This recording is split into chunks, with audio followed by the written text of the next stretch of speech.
the opponent has Vorpal to try to just get them to CS and get it out of the way. Yeah, during chain shift, there's no frame change, so if someone just does chain shift at neutral, you guys are both even. So that's probably one of the basic ways to kind of bait out that reversal chain shift, is you just sit there and do nothing, and then you're even. But let's talk about this matchup, because we got COMA on the left. I'm excited to watch COMA. COMA's been one of my favorite players in a lot of games for a lot of years. Yes. Just a very solid player. Love that he plays Aurier. I think is a perfect character for his playstyle. Unfortunately, does get grid broken there by the Assault. Yeah, he has a good life lead now, though, so he'll be doing okay, but he does have to pay attention here, as SIMONOSIS does have change up, but wow, what an anti-air. Yeah, great 3B anti-air there. Uh-oh. All right, nice. Switches sides with that combo.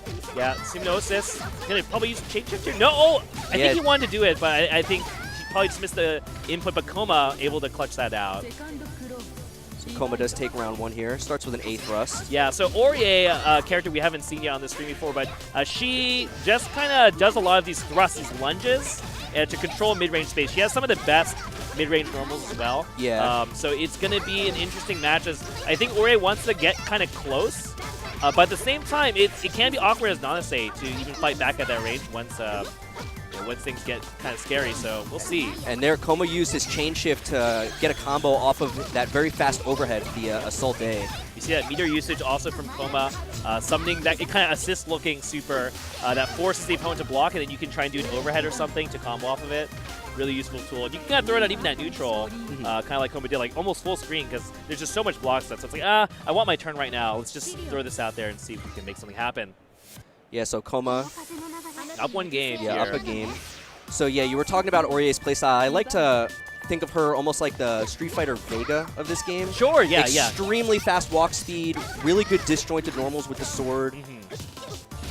But yeah, she does have that really good overhead up close. Very hard to block. But it's funny, on paper by itself, if you just show someone the overhead, it doesn't look that hard to block. But she has 2 other normals that look extremely similar to it. Yeah. So it becomes very tricky, actually. Yeah, she, especially in tournament, she's a very dangerous character because you're only 1 overhead away from taking a ton of damage. A lot of her punishes really lead to good rewards, so she can be pretty scary to fight here. See Simos, there we go, yeah. So that thrust, that lunge, is actually, you can't combo off of it normally, but using chain shift to cancel it gives you the full combo and leads to a lot of damage, so really good usage there by COMA.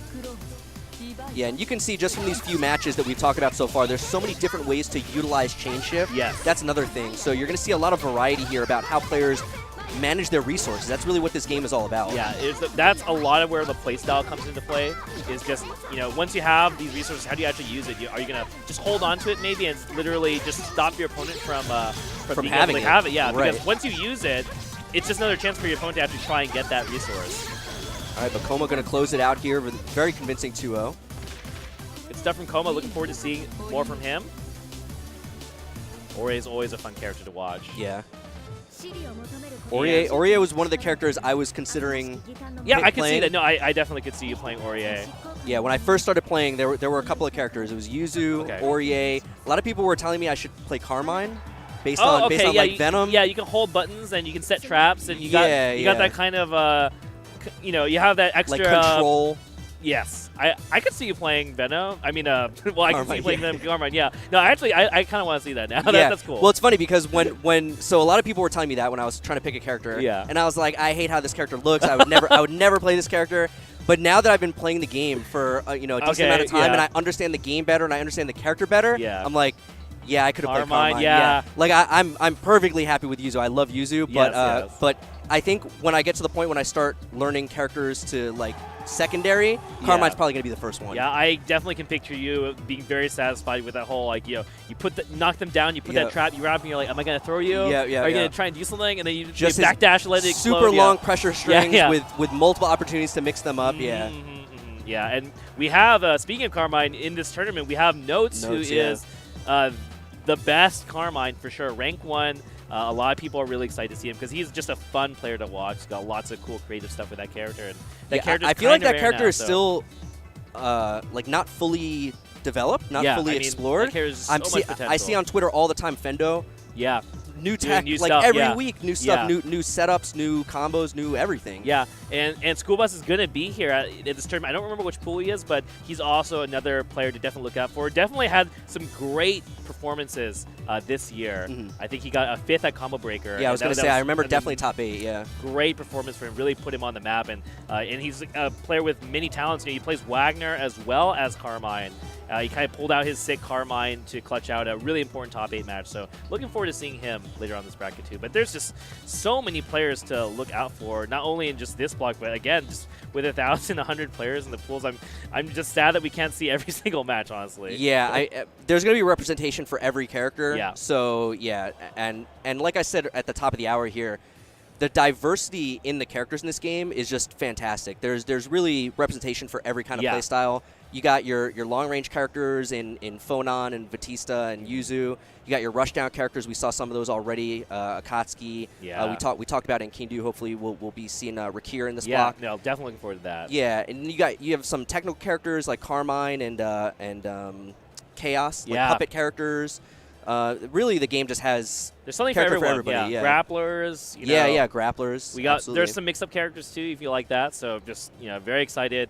And again, from Japan, I think we're seeing almost every character. There's a couple characters where like the strong player wasn't able to make it out, but for the most part, that paired with the American scene also really coming out in full force here. Like almost everyone is here for the most part, so it's crazy. Yeah. Speaking of Chaos, I think is there a strong Japanese Chaos? I think that might be one of the few characters. Shimazaki is not here. Yeah, so he is the strongest Chaos for the most part, and yeah, unfortunately he can't make it. There was actually a lot of memeing on Twitter where the Japanese player's like, where's Shimazaki? He's in this tournament, right? They're like, he's on a fake name or something, and everyone's like, look for him in the bracket. So unfortunately he can't make it here, but Trill from America is here, and he is looking really strong. I'm really excited to see him play. The last couple tournaments he was at, he's looking amazing. Yeah, he is definitely a player that I project to get really far in this tournament. Yeah, his performance at Combo Breaker, what did he get, 3rd? I don't remember the actual number, but he got pretty far. He was like 1 round away from beating Clear Lamp, wasn't he? Yeah, I think it was went to the so last close. round. Yeah, it was. Sorry, I don't want to get emotional on the screen, but man, he was that close to beating Clear Lamp. It's crazy. But and that's another thing is that this version of the game hasn't been out for that long. Yeah. And I think Chaos is another character that is still being developed. I think people are starting to figure out because he was so weak in the previous version. Yeah. And so there wasn't that much representation, and now they buffed him so well, and he has some really, really strong stuff.